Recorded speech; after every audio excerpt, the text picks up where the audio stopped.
Hello and welcome to That's So Auburn podcast. I'm joined in this month's episode by Parks, Arts and Recreation Director Daryl Faber and Arts Supervisor Allison Hyde to talk about Postmark. If you didn't know, the City of Auburn finally got to unveil the Postmark Center for the Arts last month.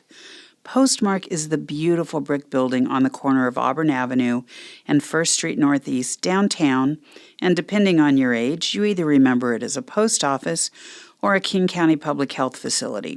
I fall in that latter group. Or let's be honest, maybe you fall in both. It's been sitting vacant since 2009, but on September 16th, it officially opened. I caught up with both Allison and Daryl to talk about the history of this storied structure and the exciting plans, galleries, and programs on the horizon. Now, you won't want to miss this conversation, so stay tuned.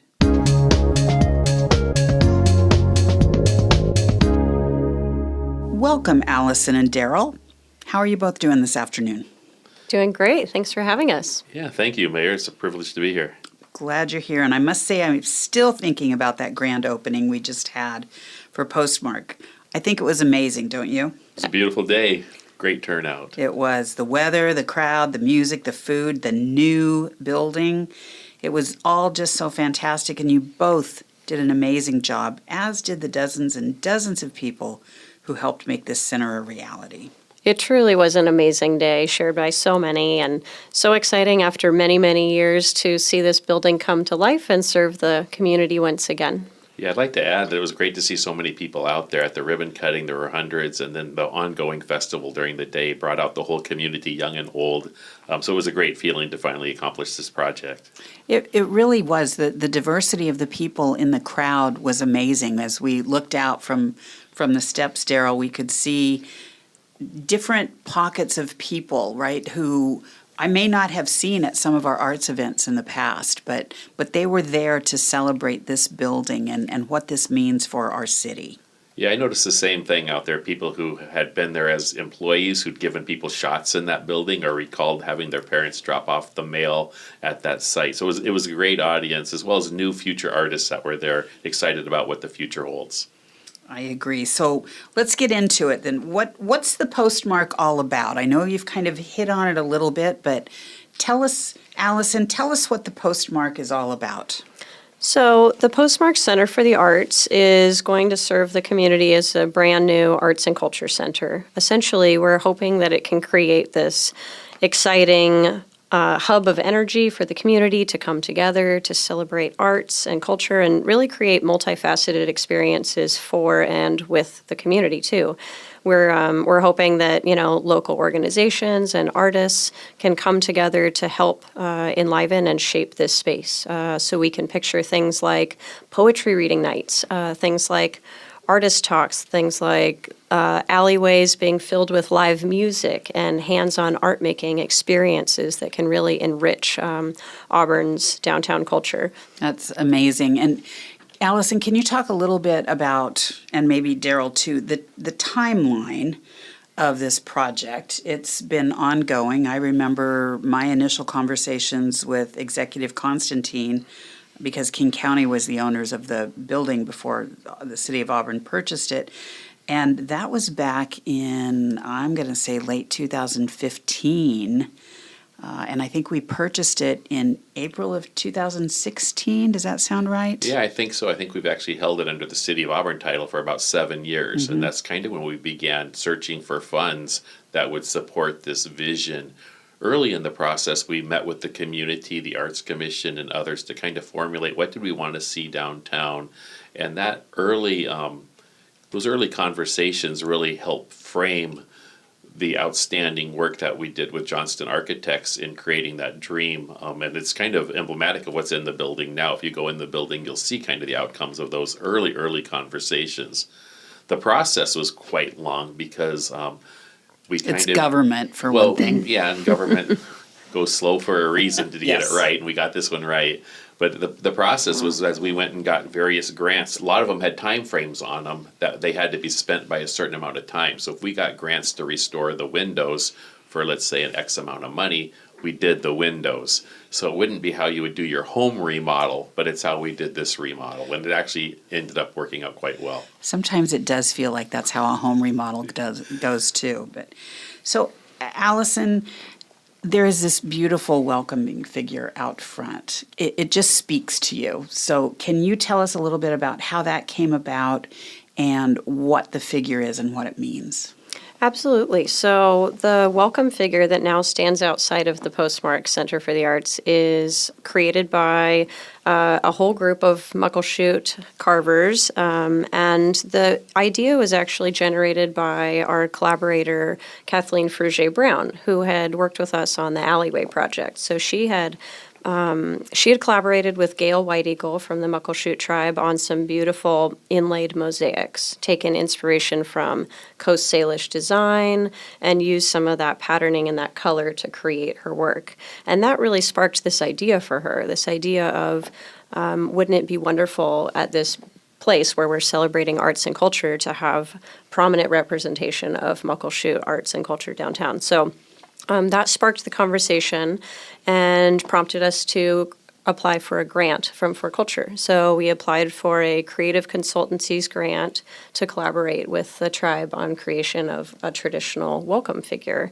And unlike, other areas of, the country where totems were more traditional, welcome figures are more traditional to stand outside the front of cultural buildings for the tribe.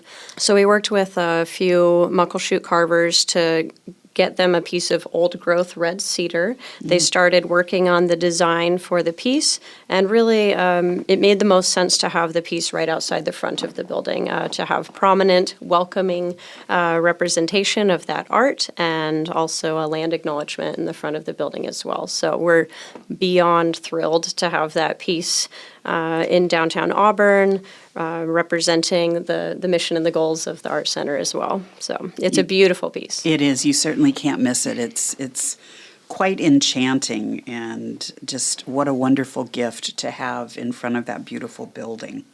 So let's talk about the programming a little bit. I know that you talked about it, you touched on it, but what kind of classes or events can our residents expect other than some of the poetry and art exhibits and things that you talked about, Allison? And then I know people will want to know, will that building be available for renting or for private parties? So we'll really have arts classes for all ages throughout the year, hands-on art classes, professional development classes, literary arts classes, a whole variety of things. The programming for this space will also include a brand new concert series, an expansion of Auburn's Bravo series, so smaller scale, kind of unique venue that'll have concerts starting in October. So we're really excited about that. You can go ahead and get your tickets now for that. And then throughout the year, we'll also have different things like community arts events, cultural gatherings. We'll have artist talks and receptions, poetry reading nights. It'll really be an exciting space. And then we'll also be available for rentals and private events as well. So it has a gorgeous catering kitchen. It is a lovely. really, large space that can accommodate, galas, holiday events, parties, things like that. And then we've got our mixed-use classroom and studio spaces as well for smaller scale events. We also have a small gift shop space that's showcasing a variety of artists, all Washington State artists. Many are actually from Auburn. And we're hoping that this both gives artists a chance to showcase and sell their work and give Auburn residents and visitors a great place to shop for local and unique gifts.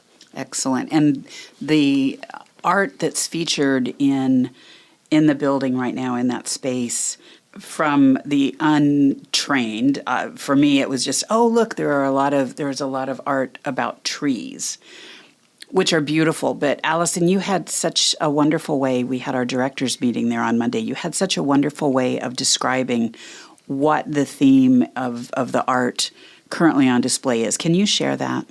Sure, I'd love to. So, the idea of this building coming back to life, we came up with the title Renewal, Historic Roots and Artistic Growth. I think really started from this idea of a wishing tree project that we started a few years ago, and this idea of the community all being able to share hopes and dreams and wishes for the future and things that, could really possibly come alive in this space. So, we have a series of wishing trees on display created by 5 local artists, and the community is going to be welcomed to contribute to those over the course of the exhibition, really taking shape and taking life with their help. And I noticed that there were a lot of people at the grand opening that were taking advantage of that and making their leaves for the trees. It's so fun reading them all. I really love it. I think it kind of it just gives you, reading through them gives you a picture of, the spirit of the community. And then on to accompany the wishing trees, we have a really gorgeous exhibition of work by 24 local artists, all working within kind of various ideas and interpretations of renewal, of growth, and so natural growth through nature, which we thought was very inspiring and paired nicely with that idea of the wishing trees. It's phenomenal in there. I think I probably had to move my chin up because I was walking around with my mouth open, just in awe of the different textures and the different mediums for the art and just the feel inside that building. Daryl, I think there's a lot that's been saved from the building. Do you want to talk about painstakingly saving old pieces of that building? Yeah, I've told many people that when we went in there to start the project, it's like when you see those television shows where you look underneath the linoleum and just pray that there's a hardwood floor. And we got lucky on many things, such as the hardwood floor that we uncovered in the main gallery and in other places. But the building was built, a little bit of the history, it goes back to 1937, and so it was constructed as part of the during the American New Deal, during the Great Depression, where they put people to work doing these type of projects, so 85 years ago, and used a lot of the products of the region. And it was a great project, and served 25 years as a post office, 35 years as a health department building, and then sat dormant. So kind of that renewal, that regrowth came from the whole idea that this thing's already lived some lives and has more life left in it. And that's what we found. There was some the Alaskan marble that you saw in the entrance of the wainscoting when it was the post office and the health department. We were able to save to line the cafe and the backdrop in the kitchen, so that's still there. The windows, the beautiful wood of the windows, a lot of things were covered up. There's a beautiful terrazzo floor in the entrance that's exposed. And we also found when the health department went in there, they put in one of the lowered acoustical ceilings that you'd typically see in a health department.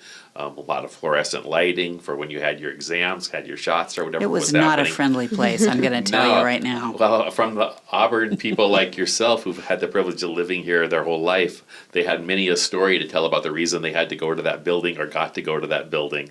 But what we found out after we took that old ceiling out and we were able to leave a lot of the original HVAC and electrical was a beautiful cedar ceiling, a hardwood ceiling that's all exposed now. So the architects did an amazing job of saving the old beams that made sense, but not saving things just for like a sentimental value or whatever. And they really, I think it's a wonderful repositioning of the building to keep what was meant to be there and to get rid of some of the stuff that needed to go. And it's beautiful. One of the goals was to light the cupola. Yes. And now you drive by there at night and to see that lit up and the way the building lights up at night. The original windows were amazing, and we were able to keep all of those as well. So it was a great transformation of the building, but painstaking as well. Painstaking, but we're not through. That's true. Yes, we're going to be doing the lower floor. It's called the basement by some, but to us it's going to be the lower floor, and we're going to be adding more arts programming down there. We were happy to receive another grant from the state of Washington to get that project completed, and we've entered into another contract with the same architects, Johnson Architects, to add space down there. Allison can talk a little bit about that, but we know we need some storage space down there, but also more programming for various arts, and enter a few other arenas in the downstairs. It's an 8,000 square foot space, so there's a lot of room for us to do a lot more. Allison, anything you want to share about that? Sure. So we're really excited that the downstairs will be able to expand the arts programming much more than we have capability for upstairs. The main level really has that light and air-filled, open, mixed-use space that's so great for gatherings, but doesn't allow us quite enough space to be able to kind of really dive into more media-specific things. So things like a studio that could be dedicated towards expanding three-dimensional classes, for example. You know, we could have small-scale metalworks and glass fusing and allow the community to really get hands-on experience using certain types of equipment that we can outfit the space with.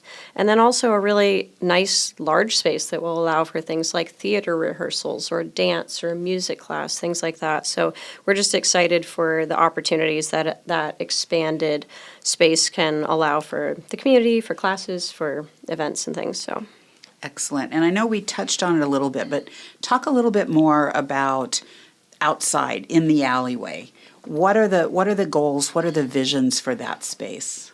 So the alleyway is so beautiful, and I think creates just such a welcoming and unique kind of like an urban park, really. Yes. It's a pedestrian-only walkway now, and it's going to be creating this really exciting nexus between the soon-to-be future, Auburn Theater and this Arts and Culture Center. So it's a place where the community can come and gather and feel welcome and also be activated by events and live music. I picture things like projecting movies onto the side of the building and letting everyone come sit together on an evening, or have kind of cultural events and gatherings where we have hands-on art activities and food and music, and just really this kind of, welcoming place that's a multifaceted experience for folks depending on the time of year, and just a place where people can come together, celebrate art. Speaking my language, having people come together and enjoying themselves.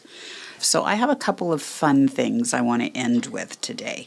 And Allison, the first one, so you are our neighbor now. Instead of being over at the Community and Events Center, you are now our neighbor at the Postmark. And you've probably heard that there are some people who think that City Hall is haunted, at least the basement, which used to be the jail in town. What are your thoughts on that? I mean, you're a neighbor now, so those are things that you have to think about. What do you think? Do you think that the old jail at City Hall is haunted? Gosh, I can't speak to that, but I haven't seen any ghosts strolling across the street. I do know that the Postmark, though, has a toilet that seems to flush by itself, and I can't tell if there's a person back there or not, but there's, people might have thoughts on that. Our contractor heard it during these last few months, too. So. Well, there you go. They may be getting their steps in during the day, going back and forth between the jail and the Postmark building. All right, something fun and new that we're going to try is I asked you both before we started recording here today for 2 truths and a lie. This is always a kind of a fun icebreaker, but I would love to hear your 2 truths and a lie. Okay. Are you ready? You want me to go first? Please do. And Okay. Allison, do you know if these are truths or lies? I don't. I'm looking forward to this. All right, so we'll work on this one together, and then if Daryl doesn't know yours, I'm not a very Daryl, good liar, so I'm not sure this is going to work out. That's a good thing to say to your Yeah, boss, I Daryl. know. That's an Thank excellent you. thing to say. No, many would say that. All right, so you guys ready? All Yes. right. Okay, Louis Simon, the architect of the Auburn Post Office, was also the architect of the Franklin D. Roosevelt Library and Museum. You ready for number 2? Yes. Or do you want to try each one individually? No, let's hear them all. Okay, so he was the architect of the Postmark Center for the Arts and the Franklin Roosevelt Library and Museum. The weather vane at the top of the cupola on the Postmark building always points north, reflecting the desire for all people to find their true north. Ooh. And the third one, Levi Ballard, an early Auburn pioneer, was the first postmaster in Auburn and also donated the property the original post office was built on. Oh my goodness, there's just so much that makes each one of these believable. Now I am worried, Daryl. I wasn't supposed to make it that hard. I feel better. I told you I wasn't a good liar. Maybe I am a good liar. Maybe you are. That's what I'm worried about. There you go. All right, so we have the architect, we have the weather vane, and we have Auburn pioneer Levi Ballard. Which one do you think was a lie? I'm thinking the weather vane. That's what about you? I was thinking as well. Very good. Yes. Our weather vane actually moves like a weather vane does. But I thought it was an interesting one to throw in there. It's a great one. I love that. And if we ever want to do that, we could certainly. Yeah. Well, everybody should find your true north. Find your true north. And art kind of does that. Very good, Daryl. I love that. Yeah. All right, Allison. Oh gosh, well I came up with ones that are more get to know me things. Perfect. Well, maybe that was the original goal. It could be anyway. No, this I is like free yours. form. This is free form. Okay, so my dog weighs as much as I do. I was able to climb inside of and stand in Auburn's Crow with Fries sculpture when it was installed in 2019. And I have traveled to 33 countries. I think you did stand inside the crow when it was being installed. Daryl, what do you think? I think I saw that, and I also know the size of her dog. Okay. So I'm going to go with she's been to 31 countries. 31 countries instead of 33. Because I know she's also an awesome traveler, but I could be wrong here. Well, my lie is that I was not inside of the Crow with Fries, but I would have loved to be. But who did was the artist. He actually was inside of the Crow when it was craned up and lifted into place. And I just remember that as being such an amazing moment. It was flying in the crow. Yeah, I he was remember like the going Wizard up of to his Oz. Or studio something. and there were people in it welding, and then also seeing the pictures of it going down the freeway on its drive to Les Gove, and how many people looked at that crow like, this is crazy, what's going on? People still look at the crow like that. Do you know, you just said Les Gove. Let's talk about that just for a moment. How many people do we know say Les Grove? I would say, based on social media and my phone, more than half don't realize that Les Gove was one of the original mayors for the city of Auburn. So for those of you out there, those inquiring minds, it is Les Gove.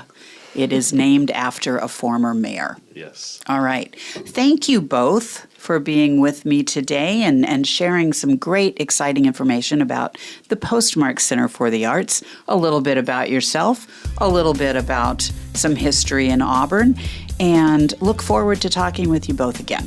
Thank you, Mayor. Thanks so much.